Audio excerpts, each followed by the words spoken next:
could not handle any attention heaped on Cassie by any other man. Right.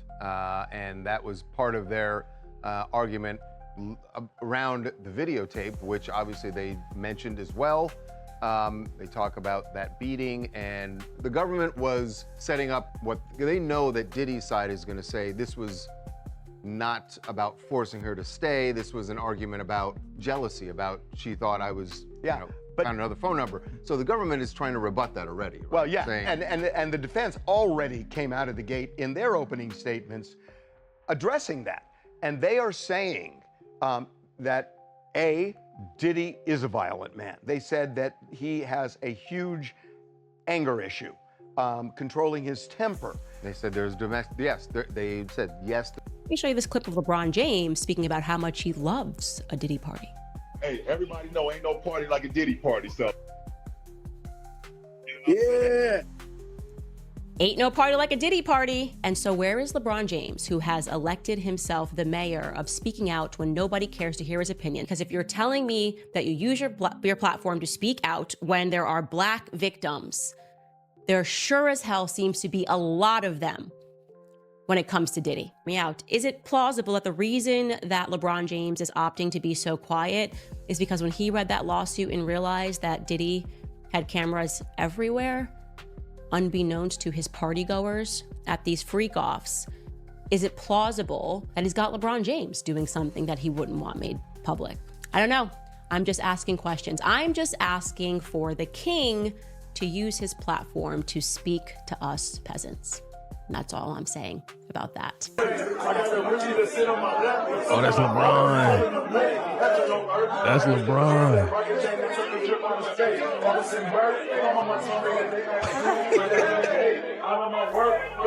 Oh, man. That's LeBron having the time of his life. He's having the time of his life in the off season. Everybody know ain't no party like a Diddy party, so. Yeah, that's what's up. Yeah. I think also the silence of certain individuals like LeBron James is quite deafening. A person who claims to care so much about Black life, Black Lives Matter, on the ground, taking a kneel. Okay, that's fine. But now you have a friend of yours who has been on camera beating a Black woman. Okay, you said nothing when that happened. You also know that you have various Black people speaking out about how they were abused by him, and you have said nothing.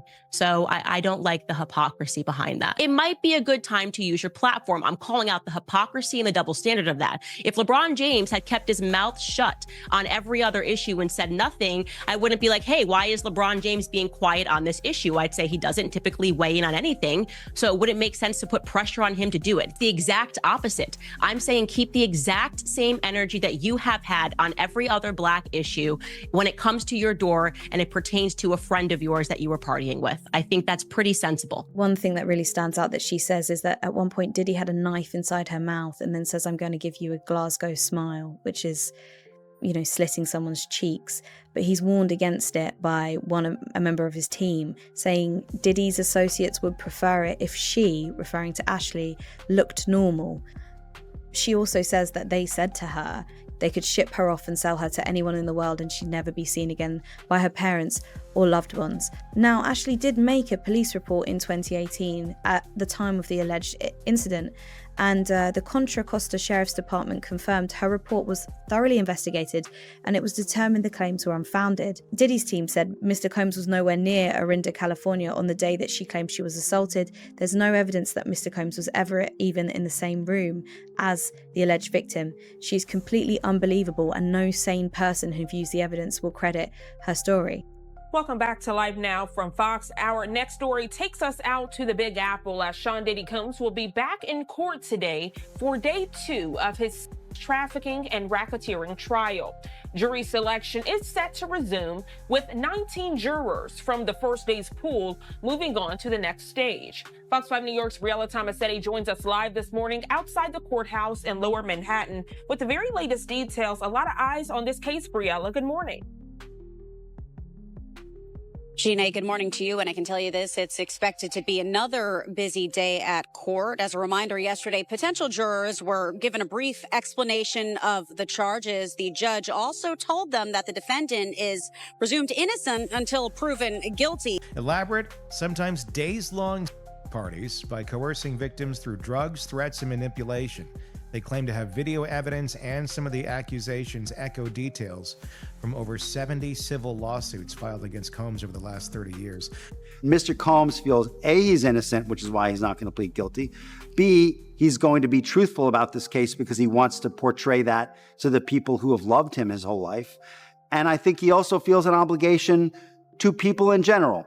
Maybe it's Black people, maybe it's white people, maybe it's anybody who's ever felt aggrieved and targeted by the government.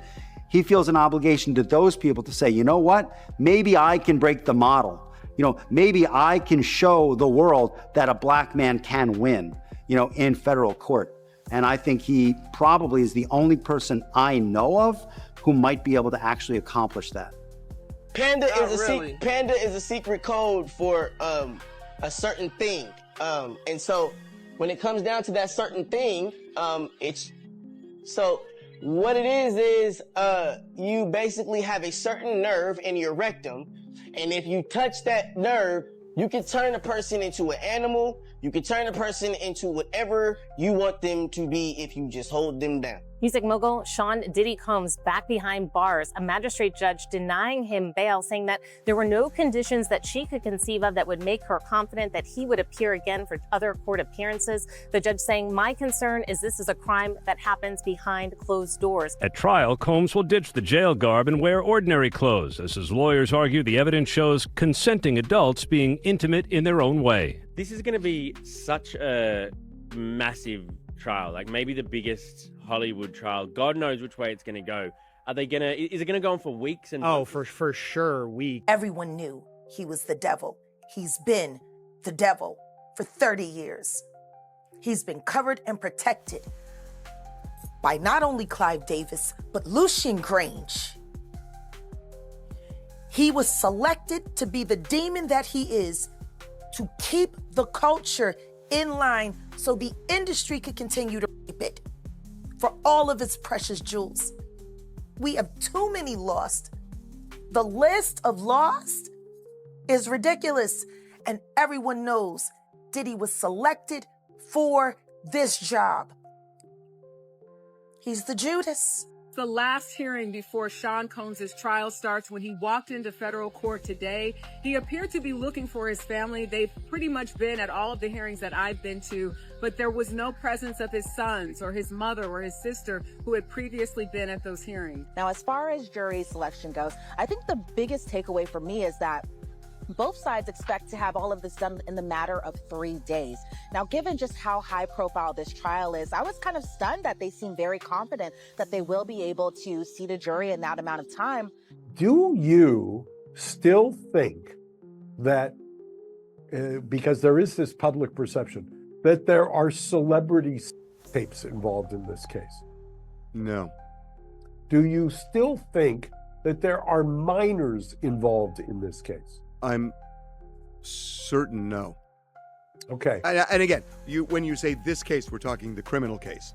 The criminal case. In the correct. criminal, I know that. In the criminal case. In the criminal case, no. Would you be open to a plea bargain?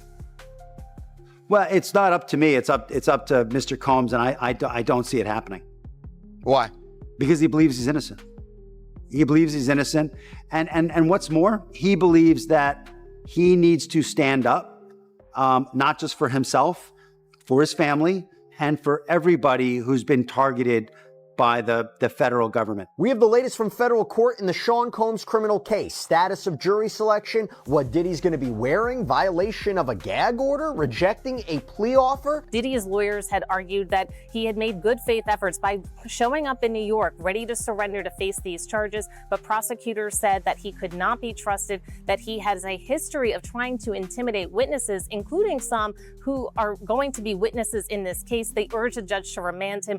The decision guarantees Combs will face trial beginning just 4 days from now. That will test whether one of music's most prolific figures used his power, wealth, and fame to exploit both women and men for decades. Major developments tonight involving the case against Sean Diddy Combs, what he decided in court today, and what this now means, the move coming just 4 days before his trial is set to begin.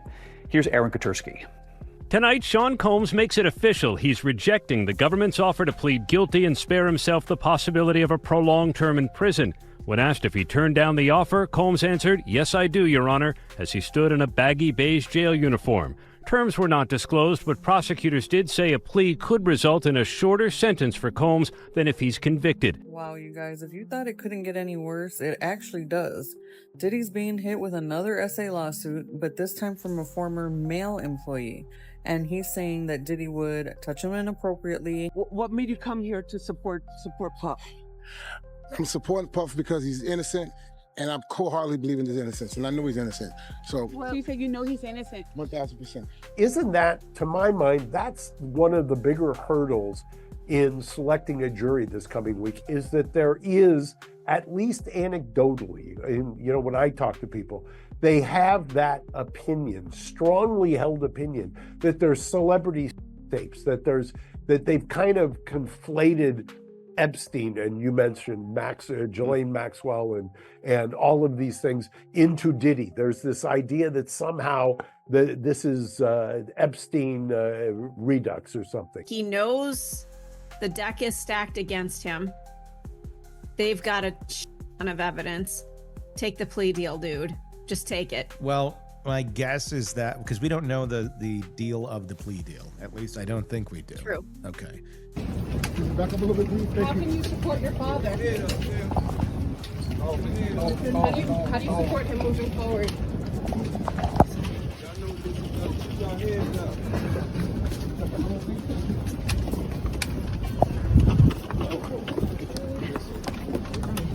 We made love.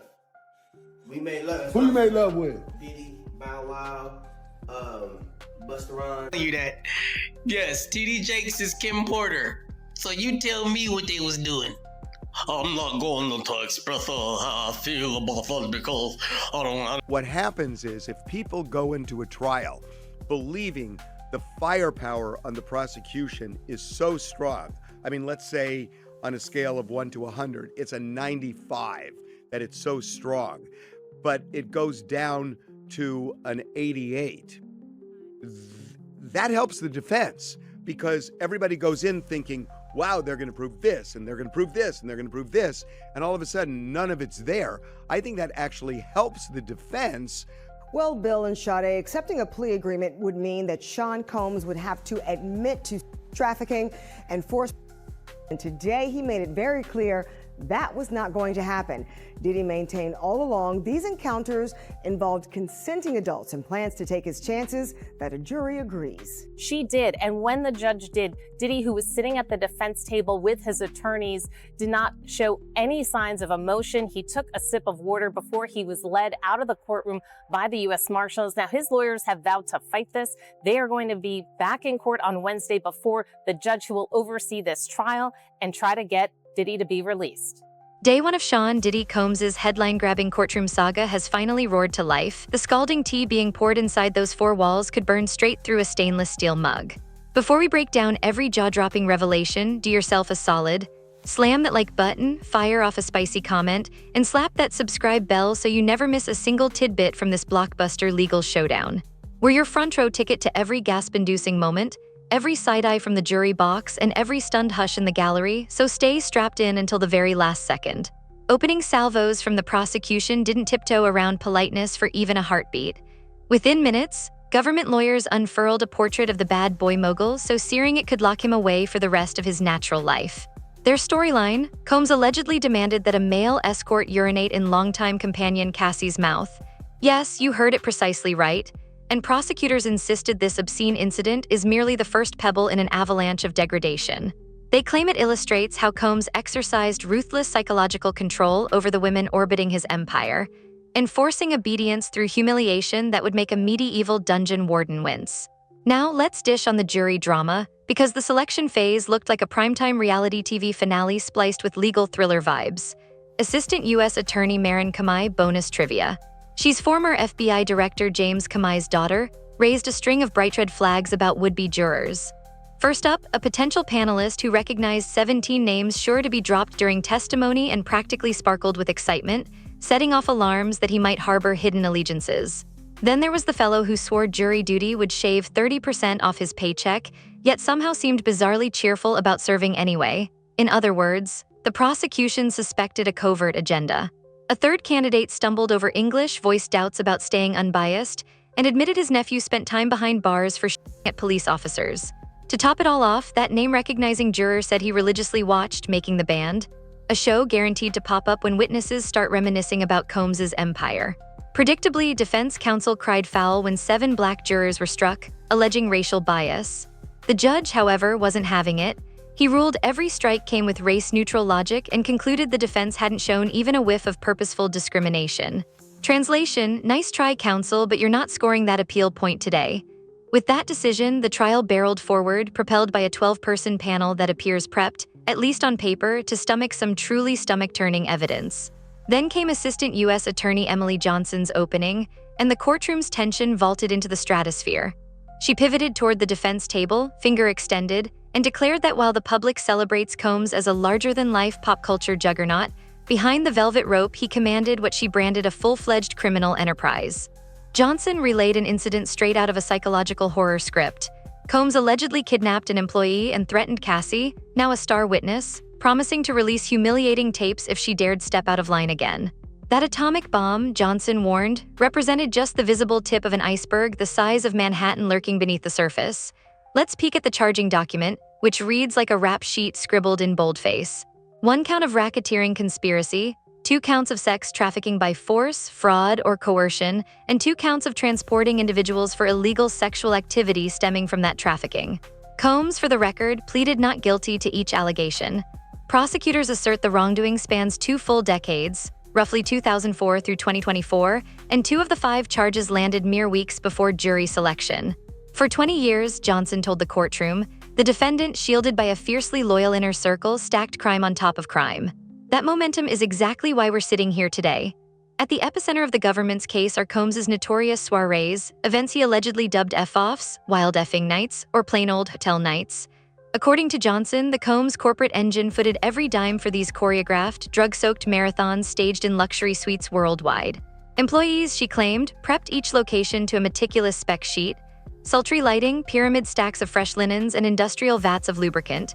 Women, including Cassie, were allegedly coerced into downing hard drugs and then engaging in sexual acts with escorts while Combs watched, filmed, and gratified himself. Their livelihoods, Johnson insisted, hung on keeping the boss's smile gleaming. Throughout the prosecution's narrative, Combs maintained a granite-carved expression, stone still, eyes flicking between Johnson and the people now holding his fate. Johnson painted him as a volcano with a hair trigger. He'd erupt over tiny infractions, whether it was leaving a penthouse without clearance, taking an extra-long bathroom break, or simply posing a question. In one assault, she said, Combs threatened to nuke Cassie's singing career by releasing tapes of her with male escorts. The alleged cover-ups could headline a noir screenplay. After one hallway beating, Johnson said, a security guard accepted a brown paper bag brimming with $100,000 in cash, while Combs's chief of staff and bodyguard stood sentinel. Hush money designed to smother scandals before they sparked headlines. Cassie, as it turns out, wasn't the lone casualty. Another woman, alias Jane, to shield her identity, confronted Combs last year about enduring years of those dreaded F-offs while he whisked other companions to candlelit dinners in Capri. Her reward? Johnson claimed Combs punched her, kicked her while she lay fetal on the floor, yanked her by the hair, and slapped her so forcefully she toppled. Then he demanded she dial an escort, ice over her shiner with concealer, and swallow ecstasy. Johnson punctuated her opener with a stark caveat: the jury will witness raw violence for themselves. Graphic videos allegedly depict Cassie and Jane forcing smiles during marathon hotel encounters, and in one clip, Combs savagely battering Cassie inside an L. A sweet, those tapes, Johnson noted, heavily influenced multiple judges who denied Combs bail, cementing his stay in Brooklyn's Metropolitan Detention Center since his arrest. Defense attorneys responded by acknowledging jealousy-fueled blow-ups and drug-addled chaos, but reminded jurors their client isn't charged with straight-up domestic violence crimes. Johnson counterpunched by previewing chilling testimony. Cassie will reportedly recount nearly suffocating when Combs made the escort urinate in her mouth and describe overdosing mid-F-off while still nursing fresh facial bruises.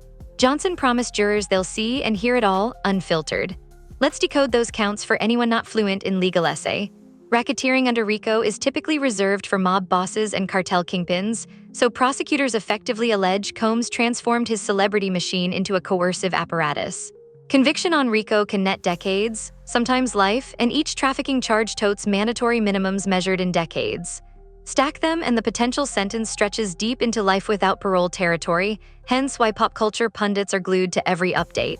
Even the jury's makeup is sparking heated takes. Analysts note the 12 skew slightly older and aren't dazzled by music biz glitter. That could spell disaster for the defense. No starstruck nostalgia to blunt the blows, though some pundits argue impartial fresh eyes might scrutinize witnesses who once benefited from Combs's largesse. Both teams understand the verdict will hinge on which narrative feels authentic when deliberations lock the door. Outside the courthouse, chaos reigns. Satellite trucks jockey for curb real estate, TikTok vloggers stream every flicker of emotion, and activist placards range from justice for survivors to Puff did it better. Expect defense counsel to probe motives, branding Cassie and Jane as disgruntled exes angling for settlements, while prosecutors elevate them as survivors reclaiming stolen agency. If those explicit tapes receive the green light, buckle up for a social media meltdown. A single leaked snippet could rocket across timelines in minutes and force the judge to sequester jurors to preserve fair deliberations. So friends, consider day one the cinematic trailer. Chauffeurs, hotel concierges, and ex-employees clutching receipts are cued backstage, each poised to tighten or loosen the noose. Whether you see Combs as a misunderstood mogul or a manipulative predator, the testimony parade has just begun and every witness could flip the script. Now, squad, sound off. Are these allegations the coffin nails ending Diddy's reign, or will the defense carve enough reasonable doubt loopholes to swing a verdict? Splash your takes in the comments. Think the prosecution's mountain of receipts seals his fate? Or do you predict a dramatic acquittal that lights social media on fire? Whatever your stance, remember to hit like, share this breakdown with anyone tracking the case, and ring that notification bell so you're first in line for tomorrow's gavel-to-gavel recap. Keep your popcorn warm, your mind sharp, and your eyes peeled right here. Peace, and see you in the next explosive update.